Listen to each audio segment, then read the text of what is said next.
All right, everyone, welcome back in. It's time to Bleav in Vikings for Friday, September 13th. And I am your host, Mike Wobschall, excited to wrap up the week as we've previewed week 2 for the Minnesota Vikings and the National Football League, honing in specifically, of course, here on Bleav in Vikings on the San Francisco 49ers. It'll be Vikings and 49ers on Sunday at noon from US Bank Stadium. So a final preview, some final thoughts, and some predictions, and not just from me, but from a guest. Really excited to bring in Tommy Call, who covers the 49ers in the Bay Area, in a minute. But first, want to tell you about Bet Online, the world's most trusted betting platform and your number one source for everything football. Bet Online has every stat, every matchup, and even live odds and spreads to bet on during the games. Think you know your stuff? Get in on our $200,000 mega contest and pick 5 games against the spread every week for your chance at weekly prizes and a share of $200,000. When the game's over, head on over to their online casino and get in on a game of blackjack or poker or unwind with one of their over 150 slot games. Head to the website today to get in on the action. Bet Online. The game starts here. And right here is where we bring in today's guest. It's Tommy Call. He covers the Warriors and the San Francisco 49ers from the Bay Area, managing editor at the Warriors Wire, contributor at the Niners Wire. You can find him on Twitter or X, Tommy, TOMMY _ and then the Roman numeral 3. We bring Tommy in right now to talk Vikings and Niners. Hey, Tommy, how you doing, buddy? Not too bad, Mike. Thank you. I've always thought of kind of switching my Twitter name because I think saying when we're doing this podcast and an audible platform, when you say Tommy _I, it sounds very weird, but I might have to steal that from you and just say the Roman numeral 3 because it makes sense there when you present it like that. That's what it is, right? So are you the third? Yeah. Are you the third? Correct. Wow. Yeah. Tell me about that. Okay. Yeah, just the old man. I don't know if he was too creative or, and they just wanted to rock it. My dad never wanted to go by Junior. He was always the second. Made a point of that and just stuck me with the third. So, I have a baby girl, was my firstborn. So, if a son comes along, I might have it easy for him too. I love it. That's really cool. So when one is Junior, so if you are Junior, you have the choice to be first name, last name Junior or first name, last name second, or are you only the second if there is a third? That's a good question. I'd have to ask my dad. I think he just was the second. That's what it said on his birth certificate. And he rocked it and was always just a stern defender of the second over Junior. No offense to the juniors out there. I mean, Ken Griffey Jr. has made it cool for everybody, I think. Yeah, there's a lot of good juniors out there. That's for sure, especially in the sports world. And then are your old man and your grandfather, were they sports guys just like you are? Absolutely. Okay. Yeah. I just, I feel like a day doesn't go by where I don't hear a take from my pops about some sports, here and there, an opinion of some sort. Yeah, I love it. All right, good. I got a little bit of your background, obviously, when we've been chatting and texting all week, setting this up. So A, really appreciate you coming on and spending time with us to help us preview this game. But B, tell folks a little bit about where they can find your work and how you cover 2 pro sports teams. Man, it's hard enough to cover one, and you've got it covered with 2. No, see, I'm lucky. We're all working these kid style jobs. Right, very blessed to have the opportunity to talk about ball 24/7 with people like yourself. That's what we're doing it for. And yeah, so I cover the Warriors over at USA Today's Warriors Wire. If you're interested in hoops at all, we always got stuff cracking over there. And then over the past year, I started covering football. Football is definitely my passion. I love it's my favorite sport. And over the last year, I've been writing over at Niners Wire with my buddy Kyle Madsen, who's the managing editor over there. Very talented and happy to be a part of that team. And then with that, I started here with Bleav in 49ers a year ago. This is season 2 with them, and it's obviously always a blast, kind of doing these crossover with the different Bleav shows. And I honestly really look forward to kind of trading some takes back and forth. Yeah, I'm looking forward to it as well. The idea exchange is one of my favorite components of this job, and it's not just with other content creators, it's with fans too, and people on the street or at the supermarket. I love it. It's one of my, because you never know, someone's going to come at you with something different and it's going to spark something in your brain. So I love just all the different ways to look at angles and teams and stuff. And the other thing too, and you'll appreciate this because you do a lot of writing. When I started I was with the Minnesota Vikings for 15 years, with with the actual team creating content. And I started as a writer. And then as my role kind of grew, it really skewed toward like video and radio and podcasts and less writing. Then I left the team, but wanted to keep my foot in the water a little bit, and stay in the game and remain interested. And now I've done a little bit more writing for Pro Football Network. And it's bringing me back like to the early days of my time with the Vikings where I did a lot of writing, and it kind of like is reinvigorating. I love the written word. And I love the process that we go through every week at Pro Football Network, getting everyone ready for these games. So it's fun to be able to do audio and writing both at the same time. You know what I mean? It is, absolutely. And I remember when I was kind of a senior in college and I was trying to, get my, spread my hands out into a bunch of different things. And I remember I interviewed a lot of people who were very experienced in the sports media world. And I remember one guy, Matt Steinmetz, he works here in the Bay Area, was kind of telling me he was a writer, did TV, did radio. And he was kind of like, writing's the starting point. Like, I feel like anybody in this career path should start writing because it's like a skill that you can't really teach late. That is something you can kind of teach somebody how to do podcasting. You can teach the idea of somebody talking on video, but writing is one of those kind of like, if you have that, you can kind of build everyone around it. And again, I'm just lucky to have kind of stuck with it. As we know, as someone who does writing, it's a lot more glamorous sometimes than it sounds. You're pulling off on the side of the road, getting a story up here and there, which is, but it's part of that chase. It's why we keep coming back. Absolutely right. And let's get to Niners Vikings just right after this comment. I know people are listening, wanting to hear football and hear about the game. But when you write and you get a game preview done, like one of the first things I do is I just the opponent's personnel. I just break, like, I'm not doing like 1,000-word scouting report on every player, but it's like, okay, defensive line, what do they got? Linebackers, what do they got? Right, and that's like the baseline for the rest of the week. And I'm constantly going back to that document and referencing it during interviews like this or in other articles I write, in injury report articles. So you're totally right about the skill of writing and how it just sort of sets the table, not just for your career, but for me, for every week. So, and I'm going to do that here with you as we go through the Vikings and the 49ers personnel and some matchups. So I want to start with this. Niners and Vikings both win in week one, obviously. The Niners win to me was more impressive and was a heavier lift, even though they were at home hosting the Jets, than the Vikings were, even though they were on the road, because they played Daniel Jones and the Giants, who are not the same type of team as the Jets. So are you surprised that the Niners come in as 6-point favorites, or is that about where you thought it would be, given, I think there's a personnel advantage for San Francisco here, and I think they should be favored. I'm just wondering, from the Bay Area perspective, 6 points on the road for a team's home opener. What did you think of that? I think if week one, my answer would probably be, yeah, it's a bit of a surprise. But I think just in terms of impressive, we've talked a lot about like the Super Bowl hangover, right? What this team would look like. There was, Mike, if we talked a month ago, there's a lot of turmoil surrounding the 49ers with Brandon Ayuk's situation, Trent Williams, who's, maybe their best player, that pound for pound. He's out of training camp.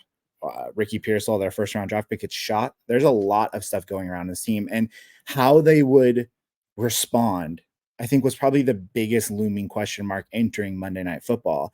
And it was a rinse and repeat of the team that went to the Super Bowl last year. They were physical. I mean, they dominated, I think, inside and out of that game. And that alone was very impressive. Like, how would this team respond with all of those things kind of surrounding them? I think a lot of people were kind of expecting, to an extent, a step back, a minor step back, and also a step forward from the Jets. It wasn't the case at all. And so with such a kind of emphatic win with an exclamation point at the end of that score, I do see kind of what the book was thinking when they say, that team looked like a juggernaut Monday night. And they're now kind of have their sights set on Minnesota, a team that, I think they kind of won a little bit of revenge against from last season as well, which I know is something we're going to talk about. We are definitely going to talk about that game. I think it's a natural bridge here in this one because it's just so recent and the Darnold crossover and all that.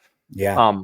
I think the sort of the art of bookmaking and setting these numbers is compelling people to get onto a side that they may otherwise not be on. And I think the number of 6, which I Bleav it still is 6, it opened 5.5, and then it moved to 6 right away. I think that's going to compel some people, not just Minnesotans, but some people to get on that side. Whereas after you saw that Monday night game, why would anyone not be on the Niners side in this game? Everyone would be, but you make it 6, you make it a touchdown, and I think you compel some people to jump over. Perhaps that's what they were thinking. As mentioned, I think there are some decided advantages for the Niners from a personnel standpoint in this game, but I think there are some interesting angles from the Vikings side. And here's one of them. Tell me how, maybe historically with Kyle Shanahan or just your gut feeling right now, short week after a physical game going on the road. That, I think, if you were going to support the Vikings from a betting standpoint or a prediction standpoint, that has to be one of the angles you would take. How do you think those factors weigh into this matchup for the Niners? I think each season, if we're looking back at like Kyle Shanahan's tenure with the San Francisco 49ers, at times, you can poke holes in it. You can talk about playoff losses and different things like that. But each year he seems to evolve. Each year there's somebody around him, I think, that gets a little bit better, right? There's these specifically from the coaching staff, there's guys that kind of line up. You line up outside of the 49ers building in Santa Clara to get a coach. And that's a lot kind of speaks to the foundation they have around Kyle Shanahan.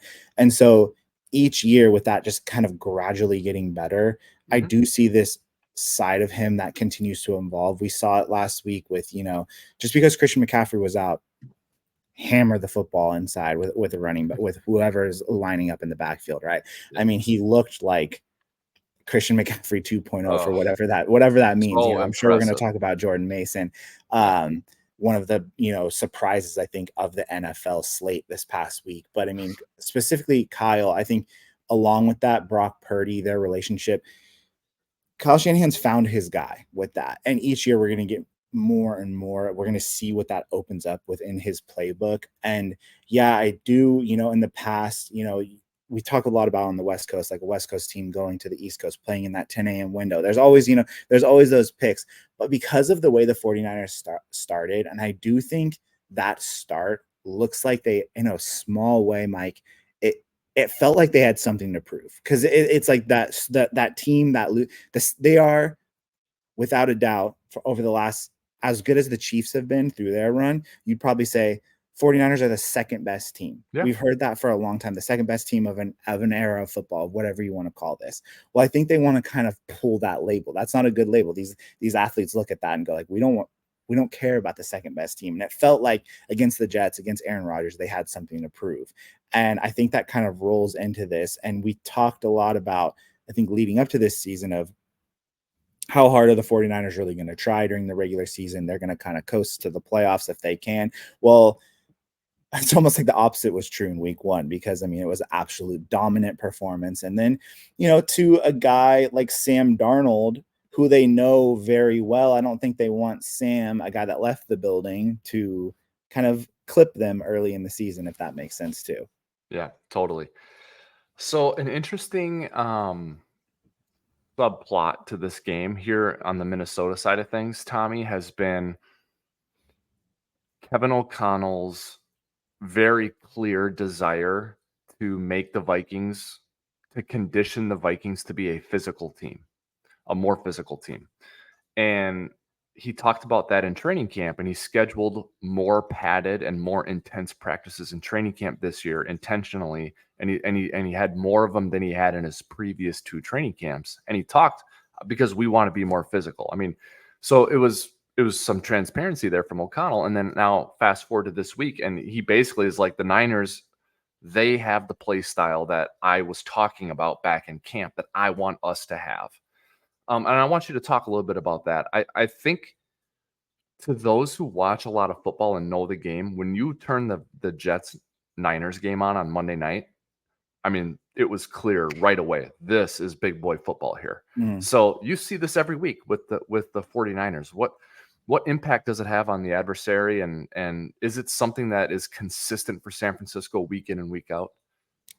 I would say that it is, because they have, an amazing offensive weapon, probably the best runner in football, in Christian McCaffrey. You take him away from that, and things might get a little, you're looking to get Deebo Samuel involved on the edges of the offense. You're looking to get Brandon Ayuk involved downfield, something that is a part of the game, but it doesn't define Kyle Shanahan's offense like Christian McCaffrey has since he's landed here in that trade.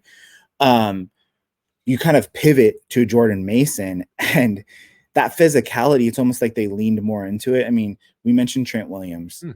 Him in the run game is one of the most impressive. Granted, I cover this team and watch them multiple times every week, diagnose this. He's one of the best football players maybe I've watched in my lifetime. Like, he is that good. He's, if you don't think he's a first ballot Hall of Famer, you probably will get familiar of that by Sunday type of thing. He will embarrass your favorite player. And so the 49ers would often run behind him. Well, Monday night, they jammed the football right up the gut of the Jets defense at Quinnen Williams. And if you were to ask me what's the weakness of the 49ers offense, I would say the interior offensive line. It's kind of a hodgepodge of veteran free agents, young guys, a 5th round draft pick, and Dominic Puny out of Kansas, who looked like, they played at a Pro Bowl level. Dominic Puny, I think, was one of the most impressive rookies from week 1 in the entire NFL. He helped the 49ers dominate that game. They ran it up the middle time and time again. Halfback smash, get out the Madden playbook type of thing, just right up the gut, and they couldn't stop it. And I think a little bit of that speaks to, Jordan Mason's just physical running. He looked like Marshawn Lynch 2.0, like the 24, the hair. It was very reminiscent of that, the way he kind of stomps. And I think to the people covering the 49ers or close to the 49ers, it wasn't a big surprise, because he looked good in the preseason. He looked great in training camps. He had spurts last season where it's like, who is this guy? Kyle Shanahan, obviously very talented running back evaluator. But I think kind of blending to that physicality in a long way, specifically on offense. I haven't really gotten into the defensive side of it yet, but offense, I think, is what kind of shined in that first week. And I think Kevin O'Connell, when you talk about him, you talk about offense, the ability to put the ball up the middle. I haven't seen that really. Christian, I think you praise Christian McCaffrey specifically because he's so talented. When he cracks off a long run, you're like, that's just Christian McCaffrey. But the interior offensive line blended with that Jordan Mason, I thought, was just absolutely fantastic. And I think that just kind of defines that physicality. It's something Kyle Shanahan's offense hasn't necessarily had on that level until we saw it last week. Yeah. There's just great respect from the Minnesota head coach to the program that Kyle Shanahan has built. And I think not in like a I look up to Kyle type of way, but like in just a, like I'm trying to do the same thing Kyle's already done. And it's a copycat league, right? He's like, I think he just has admiration for it and respect for it, and it's like Christian McCaffrey's a great back, but like we saw this with Jeff Wilson, we saw this with Raheem Mostert, we saw this with Jordan Mason on Monday night. It's just like if he wasn't such a great guy and a great player, it almost makes you be like, why'd they even go get McCaffrey? They can just plug in almost anyone, but then you have to get into the part about McCaffrey. McCaffrey'd probably be an all-pro slot receiver. If you just played him at slot, he'd probably be an all-pro there. So I totally get why they brought him in, but the run game principles, the scheme that Kyle Shanahan has is terrific. Now, you said, we basically only talked Niners offense, talking physicality, but I'm watching Fred Warner run around and make plays. I'm watching Devondre Campbell, someone Minnesota football fans are familiar with because he's a former Gopher and also played for Green Bay last year. That side of the ball is physical as well.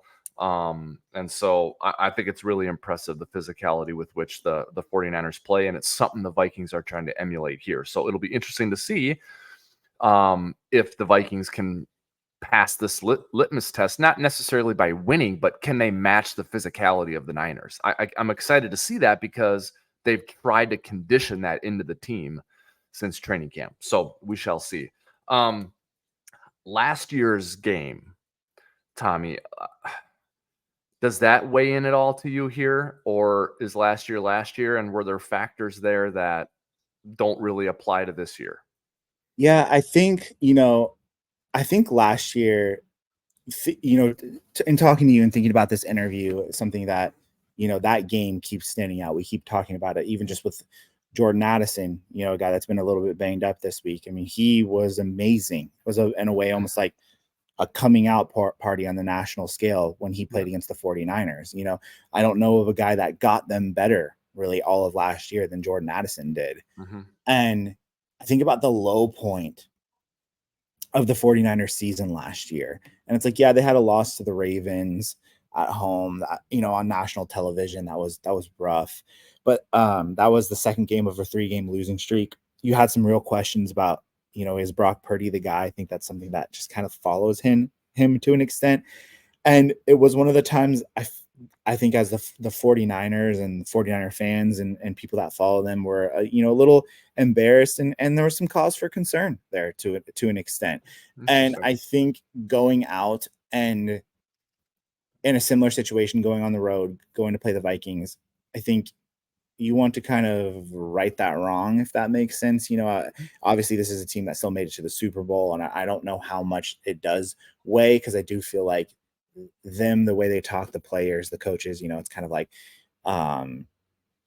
they're moving on, right? They want to leave the past in the past. They want to leave these Super Bowl losses and things and kind of start fresh. So I don't know how much they're gonna, that's gonna be weighing, but I think just from a perspective point, from the optics side of things, of course, absolutely. But while we're talking about it, I wanted to kind of ask you, because I think from the 49ers standpoint, not too much really has changed. Yeah, there's, we're not exactly sure what's going to go on if you're going to see Christian McCaffrey, but overall, it's a similar cast of characters from last year, I think. But you flip it to the Vikings, and that's very different on both sides of the football. So, yeah, how much is different? How much is different heading in? Like, how do you see from last year in comparison to this year? So to me, there are some really, really big differences going on right now in this matchup from last year's that do not weigh in the Vikings' favor.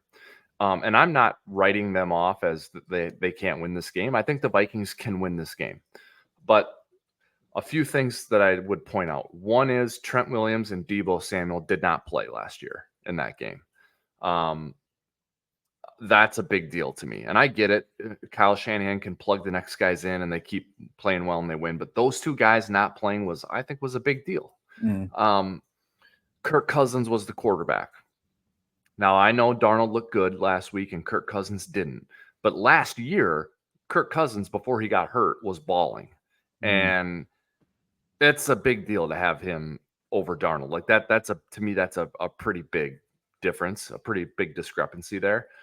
And so I think that's a factor that doesn't work in the Vikings' favor. And then lastly, I think Purdy got hurt in the middle of that game. I think last year.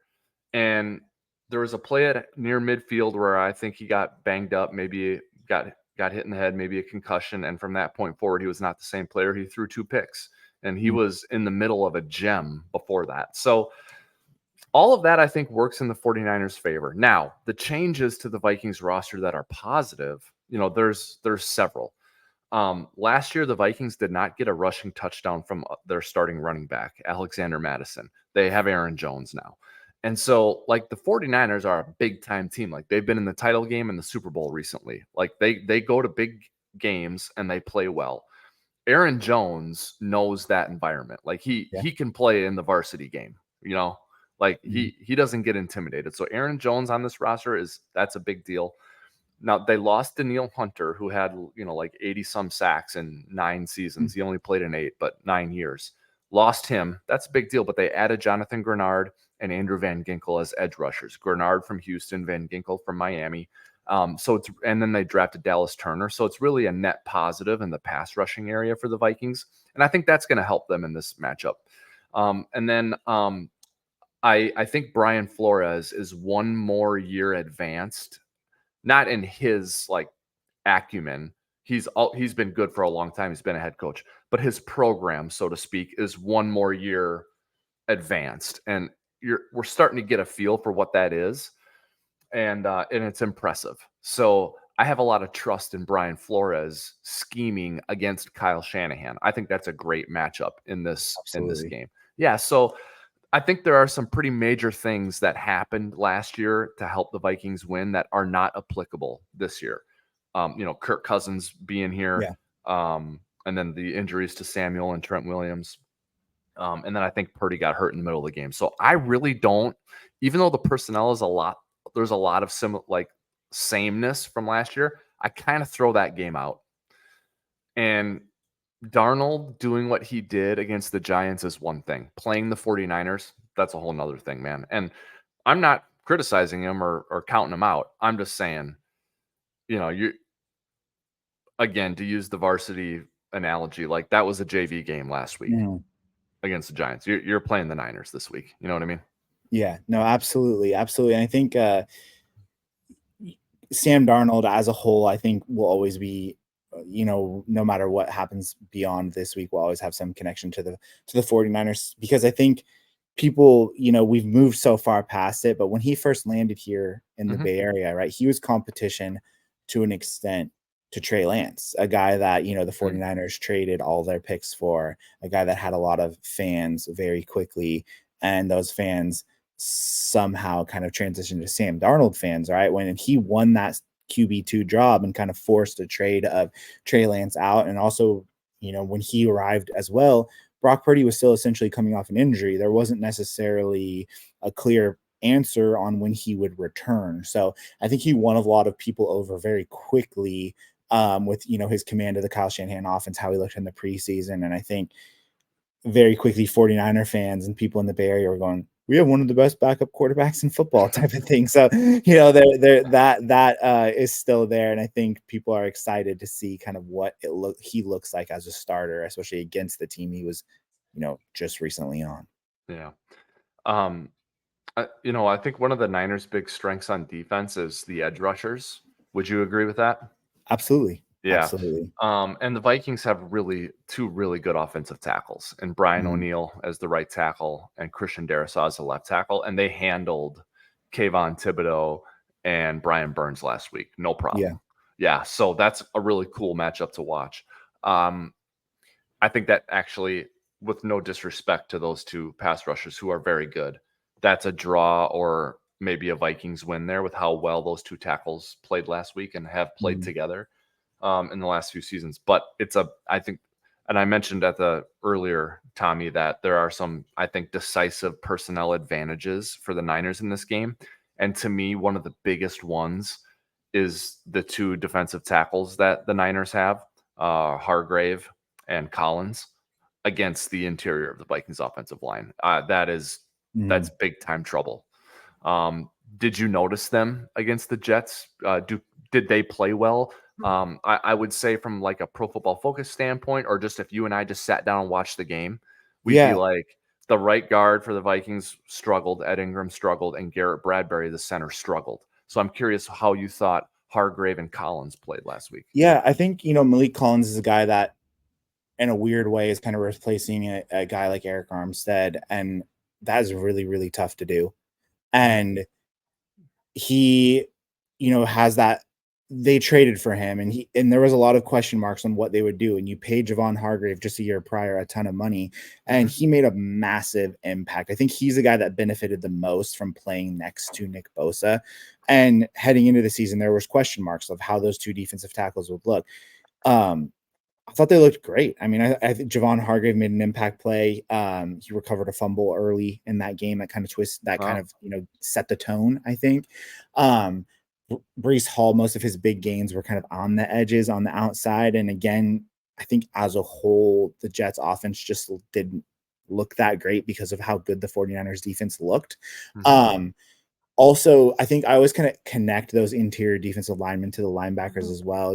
Yeah. You mentioned Devondre Campbell, a guy that is kind of right now filling in for Dre Greenlaw, which is huge shoes to fill. Kind of a very underrated star in the 49ers defense. And those two interior defensive guys, obviously you don't have to make Fred Warner look good. He just does it himself, but it made Devondre Campbell looked good, who's not a perfect linebacker by any means. I think as their first two as a tandem, I thought they looked well. They're going to keep those guys fresh, very much so. And also, playing next to Nick Bosa is very friendly for anybody that's going to play. Yeah. That's going to free a lot of guys up to an extent. And so they should look good. Uh-huh. Kind of on the other side of that, something we haven't seen, I think, really since D Ford was here in the Bay Area at the early beginning of Nick Bosa's career. They made a big trade with the Commanders last year that didn't really work out to kind of find a running mate to play alongside Nick Bosa. Yep. But then Chase Young. you bring in Leonard Floyd, who bottom line, so you want to talk about his skills, he's consistent, right? Like he doesn't miss games. He gets sacks. Last year, double figure sacks with the Buffalo Bills. And sure enough, week 1 goes out, gets a sack. And I think that is something that is kind of quietly opened up that 49ers defensive line in a large way, just because it's always been so lopsided. We're going to send everything the other way from Nick Bosa, right? All the protections is going to slide the other way. We're going to try and leave him out of this. Well, now you can't really do that. And you saw the Jets tackles have a lot of trouble containing Nick Bosa, whether it's not sacks, it was penalties and different things like that, where they just could not control him. And I think as good as the Vikings tackles are, I think I'm just going to kind of lump all these guys in as a group. If you're going to try to give equals to the tackles versus Bosa and company on the edges, hopefully, just because if those guys are somewhat attended to, it should free things up on the interior, because that is such a tough assignment on its own. 100%. Yeah. And so, and it's a different assignment this week than it was last week for the interior of the Vikings offensive line, because last week it was Dexter Lawrence, who is a nose tackle, a 2-gapping anchor of a nose tackle. These two, Hargrave and Collins, are more penetrators. They're more one gap, shoot your gun penetrators who are trying to get upfield. Not that they can't occupy and 2-gap if you ask them to, but I think they're more penetrating players. So it's a different challenge. And I think it's a tougher challenge for the Vikings interior this week than it was last week. On Bosa, do they move him around much? Do they ever have him rush from the inside? Do they ever line him up on the other side? Not too often. He's primarily on the right side of the defense. Obviously there's stunts and things like that, but he has kind of planted a base on the outside. And I think Nick Sorensen, who's a new defensive line, who's the new defensive coordinator in San Francisco, is going. I feel like he's going to kind of.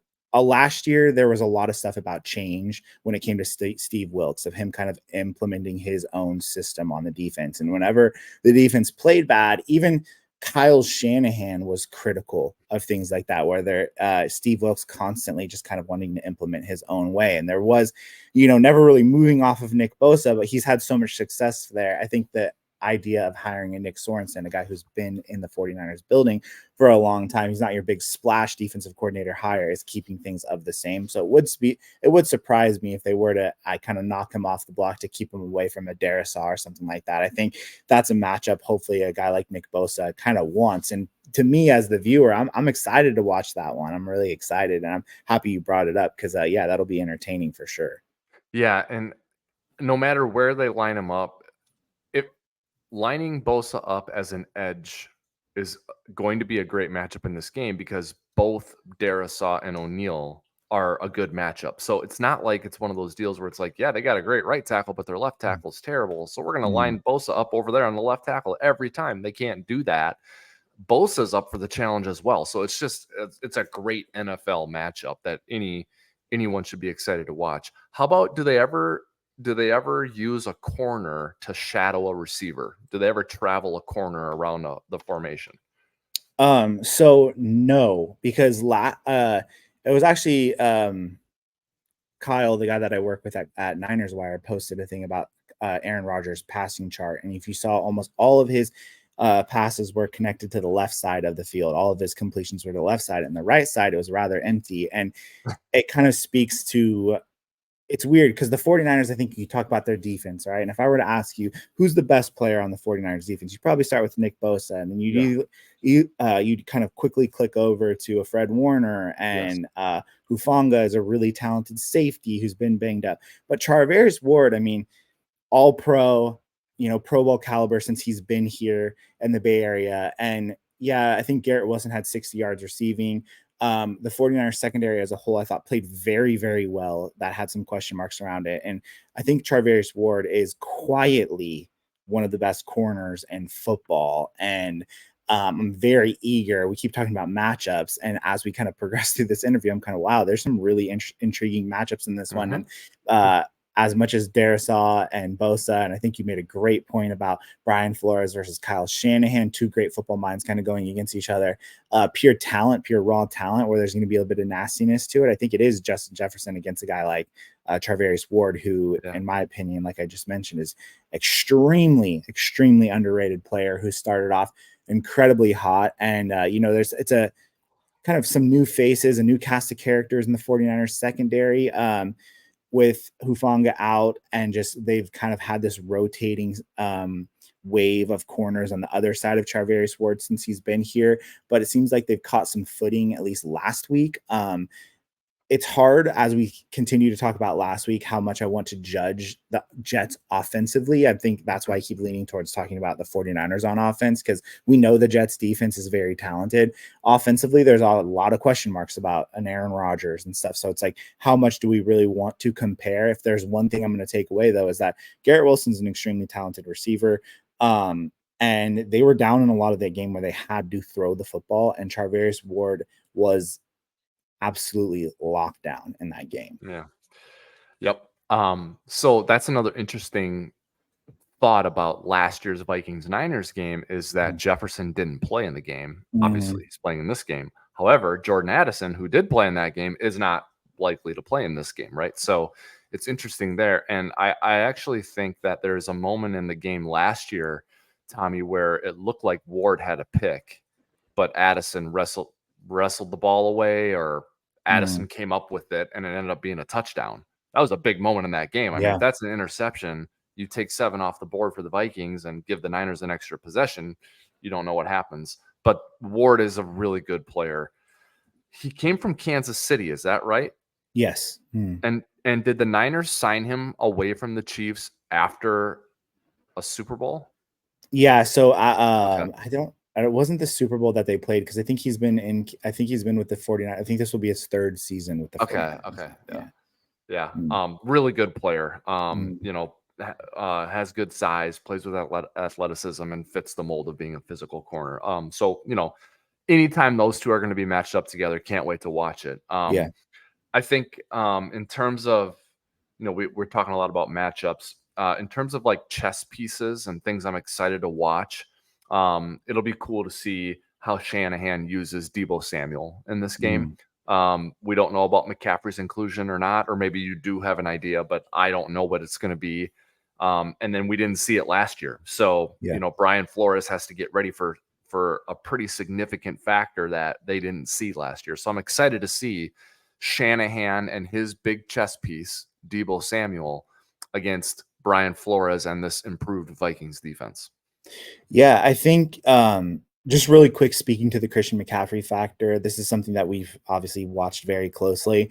Last week, if we were previewing this, I'd be like, absolutely, he's going to play. He's been out there at practice, limited, whatever you want to call it. He's been out there. It's been the same thing this week. I know there's a lot of reports out there that he's at practice and he's limited. Well, it was like that the week before too. Yeah. So they're keeping this very hidden. And I think, just raw guessing, I would think, why would you risk it with him? Why would you force that issue with the Christian McCaffrey? Obviously, because he's so very talented, coming off the game that Jordan Mason had, where he looked very much like a bell cow running back. And it's, to me, it goes like, why put anything into jeopardy this early on in the season? This is not a playoff game. So I wouldn't, I wouldn't expect him to play, but you never know. Christian McCaffrey is a very, very serious in terms of preparation, and you know, you hear all the time about how hard he practices and how serious he takes things in the weight room. So I think if he wants to play, it'll be very hard to hold him out. Obviously, it just kind of depends on that injury. But kind of speaking to Deebo Samuel, who another player that I feel very lucky to watch, because I think anybody that grew up playing football in the backyard, right? You look at Deebo Samuel and you see what he does lining up at running back and playing wide receiver. That's good. Like I wanted to do that, right? Like when I was, in 6th grade and I thought I was going to go to the NFL, I told people that I was going to be a quarterback, running back, and wide receiver all at the same time. Deebo Samuel is kind of the closest thing we can see to that to an extent. And with just his involvement in the NFL, we've seen him kind of pivot towards, strictly being a wide receiver. We heard Deebo talked about this week that Kyle kind of told him, hey, we might lean on you in the run game a little bit, be more ready. I felt like that was the game we've seen the most in at least a calendar year, where he actually lined up in the backfield, kind of suited up as a running back specifically, and took the ball up the middle multiple times and things like that. I don't know how much he and Kyle Shanahan want to do that. I think that was once Jordan Mason got going, you kind of started that fade a little bit, where he's catching balls out of the backfield, running along the edges and things like that. So I'm interested in seeing how it goes, what the progression is going to look like specifically with him. Are we going to see him as a wide receiver? Because as good as the running game was, the passing was a little underwhelming in week 1 for the 49ers. I think it's kind of headlined by Brandon Ayuk's drop, and people being critical of that because he missed training camp and things like that. So it wouldn't surprise me if they want to kind of open this passing game up a little bit and kind of see what they have there this year. But Deebo, I think, is just he's such a tough, like you got me thinking about physicality, and I didn't even really mention him when I think he's probably one of the most like physical skill players in all of football. He probably is. So you're right. Yeah. He that's going to weigh. I think it weighs on every team. And, I'm excited to kind of see what Kyle Shanahan does with that. I think that's a very interesting question, because I mean, even last week, if you go, oh, Deebo's going to handle the football a lot, I wouldn't have guessed it was that much as it was last week. Yeah. So having been around coaches as I have, and I presume you have as well, the way they use Deebo, Tommy, everyone knows he can line up in the backfield and he can play as a receiver and he can play 2 positions. But it's like, like within the wide receiver position, there's like 4 positions, right? And there, it's kind of that way at running back too, where it's kind of like 2 positions. And then there are some players you can use as move players, motion players, or shift players. And there are some players that you just can't ask them to do that a lot. And then there are some players you can ask to handle the ball, direct snaps or jet sweeps or reverses, double passes. But there's some players who are really good players, but you can't ask them to do that stuff. Well, Deebo can do all of it. Yeah. You know what I mean? So, absolutely. And Kyle is obviously is very aware of that and is intentional about who he uses in those roles. And I'm not going to name any players who I think are really good, but you can't use them like that because I don't want to call them out. But there are talented, good players at their position who just, you can't give them the extra load of, you're going to be used in our motion scheme. We're going to have you play slot and outside. But Deebo can do all of that. And that's why he's the ultimate chess piece in the NFL. And when you give a chess piece like that to someone like Kyle Shanahan, I know people talk about Kittle and McCaffrey and all those people, and I don't know how you would ever get Kyle Shanahan to power rank his weapons. But if you could inject truth serum into Kyle Shanahan, there is no way he would let go of Deebo Samuel. I mean, that's so critical to what they do on offense. And that makes the defense have to prepare for so much stuff that you may not ever even use. But they spent time preparing for it because they saw it on tape one time. One thing that kind of often, like, I think about when we talk about this Deebo Samuel kind of situation in San Francisco is it's something that he has done since he's been in the NFL. I mean, I loved him I used to be very heavily into like the draft side of things, and I still kind of dabble in it here and there. I loved him coming out of college at South Carolina just because I thought he was tough. You know, we went to the Senior Bowl, got to see him live, got to like meet him and everything, and he just was tough. Like he just was nasty, and he had that ability where I'm like, I'm a fan of this guy, right? He's a guy that you go like, I want him on my football team, not because he could play running back and play wide receiver and do it at a very, very high level. That was not on the scouting report at all, right? Like, and I think when you talk about Deebo Samuel, you go, oh, like any team, right, has these players that are incredibly talented. Well, why doesn't every team have a guy that takes handoffs and takes and catches the ball out of the backfield? And I feel like that speaks to Deebo Samuel's talent and his relationship with Kyle Shanahan specifically, because like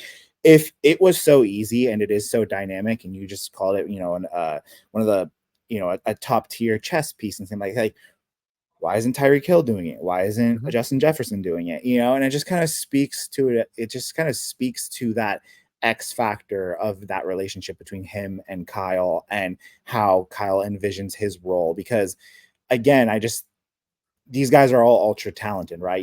I think wide receiver play is at an all-time high at the NFL level right now. I mean, every team has a guy that you go like, that's probably worthy of a wide receiver one. That's a guy you want on your fantasy team to an extent, you know. And Deebo Samuel has this ability that all those other guys just can't do week to week, you know, and not even necessarily. I think when Kyle first kind of unveiled Deebo's role, you had guys getting drafted and players go like, oh, he's the next Deebo Samuel. He's the next Deebo Samuel. That was kind of like the trendy thing to say. Well, it's like, you know, we're 3 years down the road from when that was kind of debuted or however many years now. And it hasn't necessarily, we haven't been there. Right. I mean, you know, it's just not the same case, you know? Yep. Yeah. So now Deebo is a household name and we know that name. There's a chess piece in this game schematically that is not really necessarily a name that a lot of people know. And it's on the Vikings side of the ledger. And it's interesting because we talked about, you know, you mentioned the Ayuk sort of contract situation that was happening before the season started. And so when that was happening with Brandon Ayuk and the Niners and the contract and the trades and all that, and he's going to get traded, one of the articles that Pro Football Network asked me to write was, hey, like everyone knows the Steelers and Patriots are in on this trade for Ayuk, but do 5 surprise teams or 5 teams who should make an offer for Ayuk right now. You know, and I did a couple other teams, but I actually did put the Vikings in there. And then they said, also do like your proposed trade to make it happen.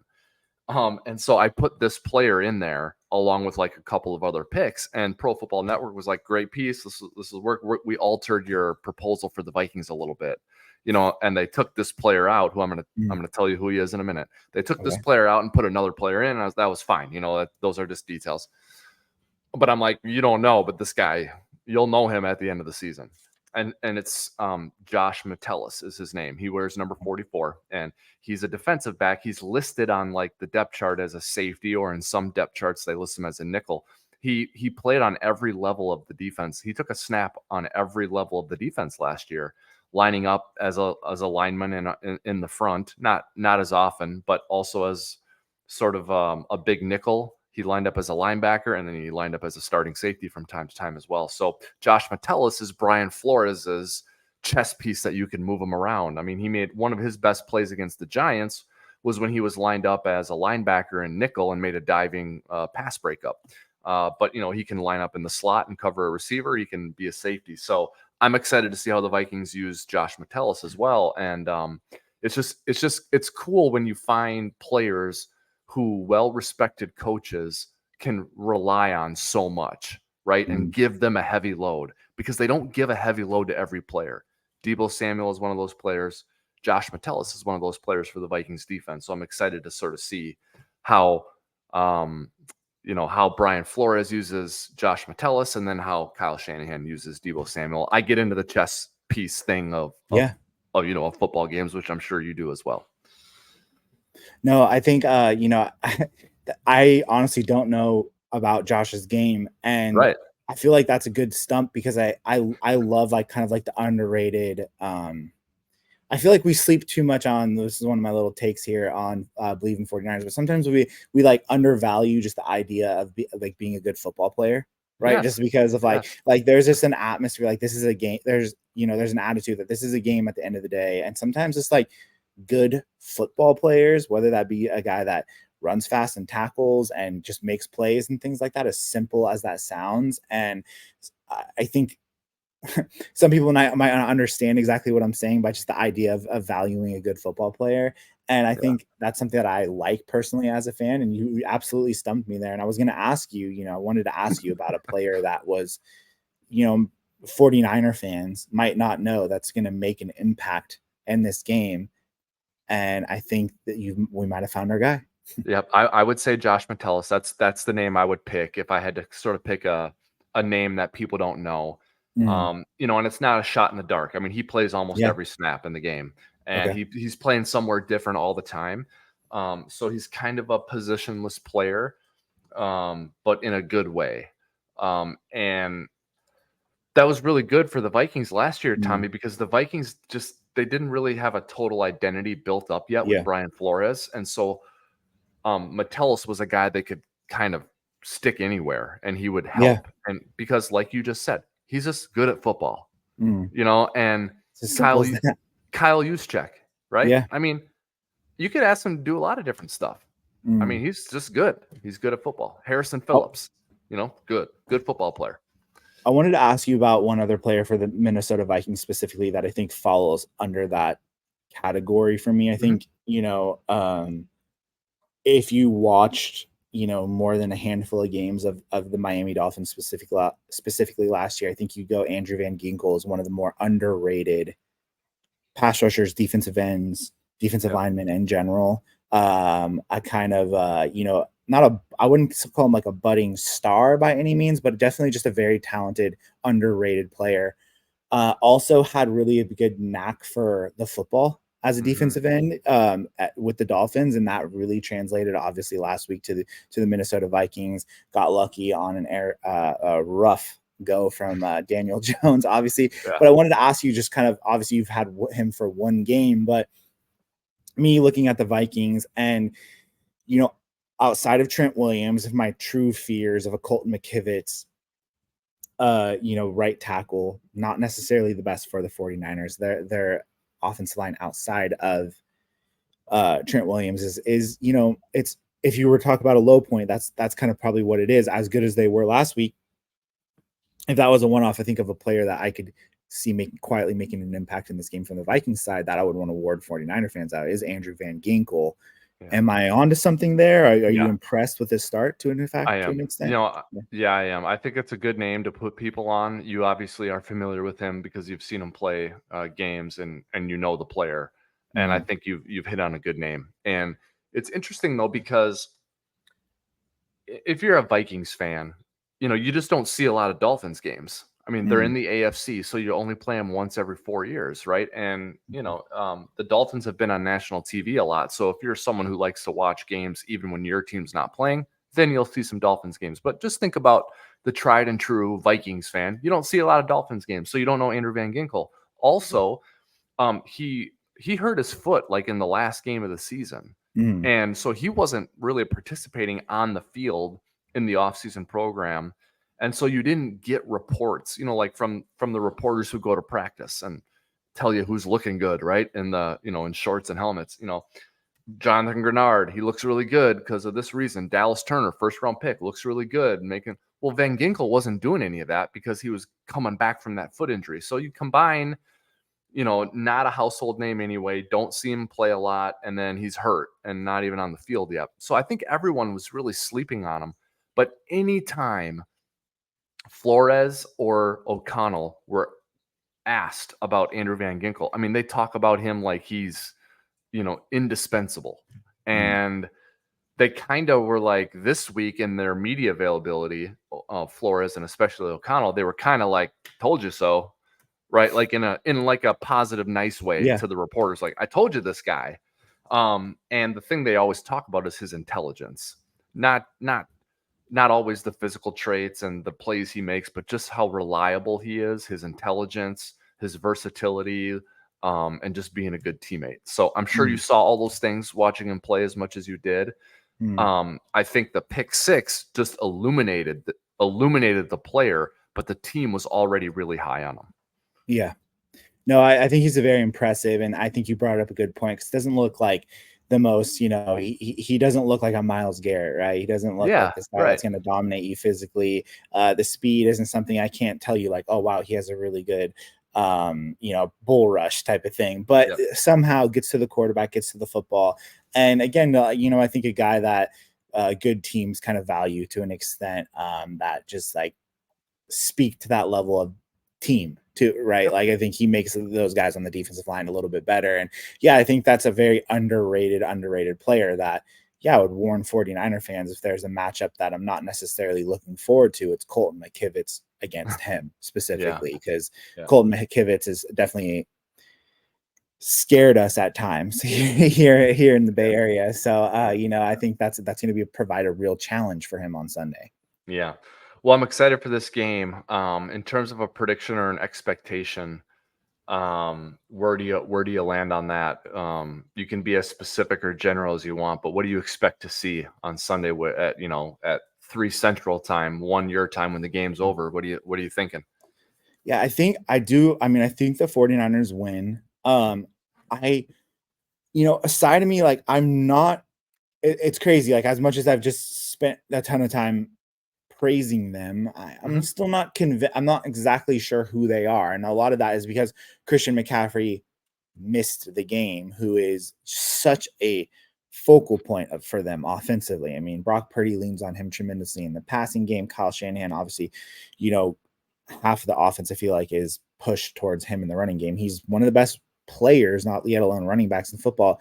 When you don't have him out there, as great as Jordan Mason looked, I think it always provides just a small question mark to an extent. So yeah, I don't want to go like they're going to blow them out and Jordan Mason's going to run the football up the middle all day, all night. Because I don't know how much of that is a one-off. Who knows how good the Jets really are to an extent. We are going on the road where just things are different. And like you said, Brian Flores is an incredibly good defensive play caller. What does he have in line for Brock Purdy? How does he try to challenge him in the pass game? You don't have the Christian McCaffrey to lean on. And I'm not going to sit here and tell you Jordan Mason is, going to be the savior to an extent. He very well could be, but just me as a bit of a skeptic goes like, yeah, who knows to an extent. So I think it is a closer game. I think the 49ers do lean heavily on that run game again, but it's so hard to like pick against the 49ers because just the talent, and you want to talk about household names and stuff. We could, we could rip off 10, 12 guys on the 49ers alone that you go, okay, if those guys are playing at, 75 to 100%, like I probably want to be on that side of the coin. And so I would just, if we're going to throw scores out there, I would say 24-17. I do feel like it's a little bit lower scoring. I think Kyle Shanahan hopefully understands what Sam Darnold does well and doesn't do well, and kind of tries to challenge that, and I think it's, not to get too fancy, but I think that's probably where the game is won and lost and that battle alone. Interesting. Yeah. There's been a little bit of talk this week about, hey, Sam, does having been with the 49ers last year help your prep, this week? And he's like, he said, yeah, it does. It does help me. And maybe it does. But who else it helps is Kyle Shanahan. Yeah. I mean, it really so that's a sword that cuts both ways. Another area of this matchup that I like the Niners in is the inside running game for San Francisco against the Vikings interior. Defensively, I think that's an advantage for the Niners as well. I tend to be where you're at from a prediction standpoint. I think the Niners will win. And I don't root against the Vikings or hope for them to not win. I mean, that's how I see it. When I look at the personnel matchups, the scheme, and just how they looked last week, I will be very impressed if the Vikings win this game and start 2-0 with a win over the Niners. That will definitely open my eyes. I don't expect to see it, but I think the Vikings are game for this challenge. I don't think this is 32-19 or whatever it was against the Jets. Yeah. I think this is 24. 24-20, 26-20. Something like that, where it's close and we're watching the game with 4 minutes left, and can the Niners put together 3 or 4 first downs to win this game, or do the Vikings have one more stop on them? And I think over the course of a 60-minute game, it's just advantage Niners. If this was a 30-minute game, the Vikings could string together 4 or 5 really good drives, make a stop or two, and win this game. But I think over 60 minutes, the body of work and the amount of quality players is just too much on the San Francisco side. So yeah, no, I agree. I agree with you. I agree with you there. And I think that even, what you just mentioned, if it is a close game, I think, not to, try to like take pity on the Vikings side of things or like make the Vikings feel good about a loss in any type of way. But I do feel like from the 49ers standpoint, a close game kind of reveals a little bit more of who this team is versus a blowout. I'll probably have similar questions if it is a 32-19 repeat. I probably have similar questions heading into week 3 matchup against the Rams versus a tougher game, kind of to see what this team is really made of and who the 2024 edition of the 49ers really are. Yeah, I think they're going to get challenged and tested. The Niners will. I just O'Connell is just not going to I just don't see this game getting out of hand because I think O'Connell knows, the devil is, what's the saying? The devil is better than the one you don't or something. Like, I think O'Connell is very aware of Shanahan, the physicality, and this challenge. And he's going to help Darnold not give the ball away a bunch of times. Because that's how this could get out of hand is you get down 14-0 or 10-0 and you're throwing 42 passes with Darnold instead of 30 passes with Darnold, right? So I think O'Connell will stay away from that. And with the run game too, I think, almost like the formula of the 49ers getting the Super Bowl last year was, the first drive of the game, them ramming it down some team's throat and Christian McCaffrey punching in a 1-yard touchdown and then giving the team say, okay, we got 7 on you. Try and come back against us because we have arguably one of the best run games in football, and we're just going to bleed that clock and challenge you guys to come back on us. And it's just maybe one of the most difficult challenges in football, outside of playing against the Patrick Mahomes or something like that, Yeah, definitely. Hey man, this was a really fun chat. I know where to find you now. I got your number. So let's exchange some opinions and let each other know what we saw in the game, and we'll see what happens on Sunday, and then definitely stay in touch and do this again. No, thank you so much. And I appreciate everybody out there listening, and hopefully,